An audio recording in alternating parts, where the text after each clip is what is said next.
агентии об و هواشناسی و مرکز آب و هواشناسی پیشنهاد می‌نماید که روزهای 17 و 18 نوامبر سال جاری در جمهوری یکباره نااستوار شوی وضع آب و هوا در نظر بوده. در وادی‌ها باران به گزارش به برفی تر، در ناحیه‌های کوهی برف می‌بارد.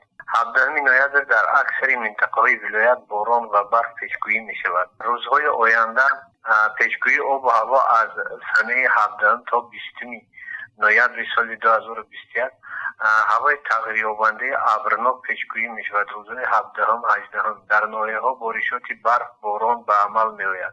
روزهای 19 نوامبر 20 نوامبر هوا تغییر یابنده اساساً به بارش پیشگویی می شود. در بعضی ناحیه‌ها تمن می فراید. شمال از سمت غرب گزارش با شرق با سرعت 4 می‌وزد. روزهای 17 نوامبر در ناحیه‌های علاهیده شدتناکی شمال 13-18 متر می‌وزد. حرارت هوا در وادی‌ها شبانه از 0 تا 5 گرم، روزانه باشد 10-12 گرم می‌شود.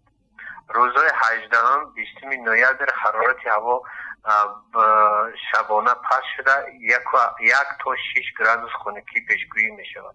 روزانه باشد 1-6 گرادوس گرمی پیشنهاد می شود. در ناحیه‌های کوهی باشد شبانه از 5 تا 10 گرادوس خنکی و روزانه از 4 تا 8 گرادوس خنکی در روزهای 17 و 18 نوامبر پیشگویی می شود.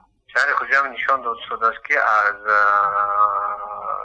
6 تا 8 میلیمتر بارشات نشان داده است و مقدار بلندی برف 2 تا 4 سانتی متر نشان داده است. در خرید برف تر از باران به برف میگذارد یا برف تر میباشد که میزند و گم میشه.